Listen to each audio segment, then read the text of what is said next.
Hey everyone, Jade Morris here. We're at Urban King's MMA gym in London for Media Day with Aaron Chalmers. He caught up with the journalists ahead of his upcoming fight at BAMA 31. Check out all the footage here.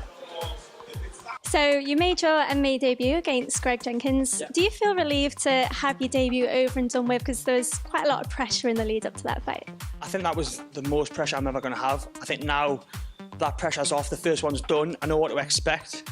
I don't think I'm going to get anywhere near reception as I did in Birmingham, all the booing. So I think now I can just literally sit back, enjoy myself, and let everything I've trained for put it into practice. It's an impressive win as well, obviously first round victory. Did you predict it to go down that way?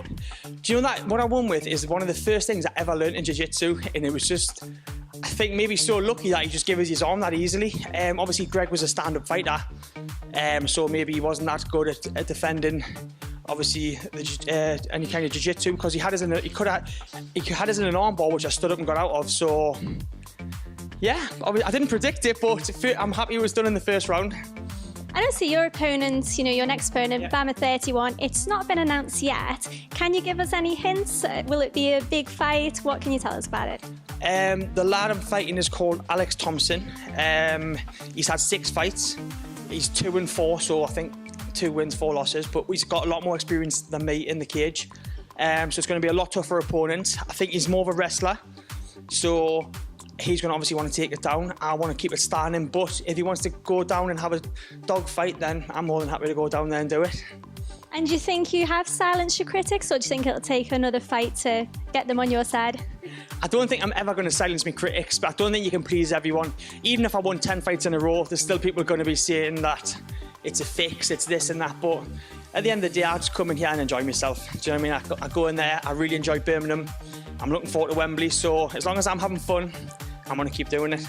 And how did you make the transition? Because it's not something we, haven't seen for a reality TV star coming to MMA. At what point did you decide that you did want to give MMA a go? It was from like when I was a teenager, like late teens, I always done Muay Thai, and I was always in the gym and around MMA fighters, some good fighters from up north.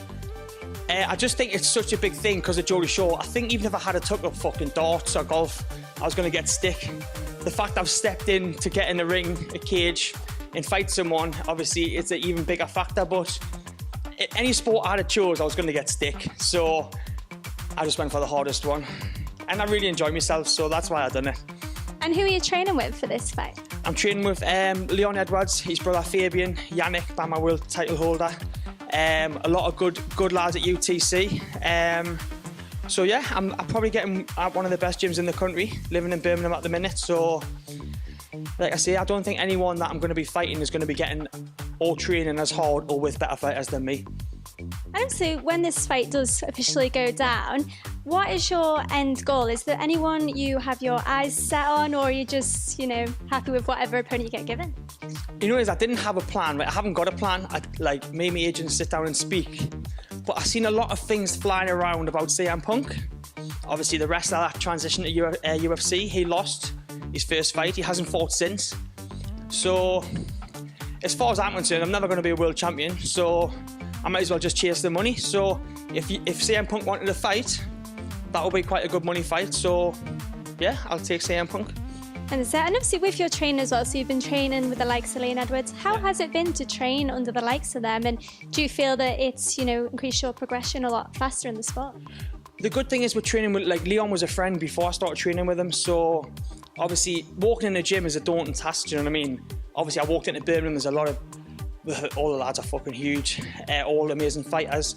But they just took us in, in the gym, it's kind of like a family. You're in there, everyone's in there for the same reason. There's no big egos. You walk in, you do your training, and then you leave, that's it. Training with Leon, Yannick, Fabs, all them kind of people, obviously can only make you better. If you're moving around with the likes of them, Leon's obviously top 15 in the world. If you can move around with him, then I'm sure I can move around with anyone that's put in front of us in BAMA. And will he be in your corner on the night? Leon will, he's fighting 2 weeks before me in Rotterdam, so if he's not on the drink or still celebrating because he's going to win, yeah, I think it's going to be Leon, his brother Fabs, and the boxing coach Dave. And if you can predict how the fight is going to go down, how is that fight going to go down on BAMA Day 1?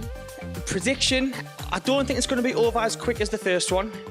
I don't think I'm going to rush in as quick as the first one, but I would like to say, hopefully, I'm going to go for a knockout. That's what I'm going to hope for. Well, we wish you all the best on fight night. Thank you very much, Tom. Thank you. That's it from us from Open Workout. Aaron Chalmers isn't done yet though. He's worked out for the press and now I'll be taking questions. Don't forget to tune in during fight week where we'll bring you all the coverage.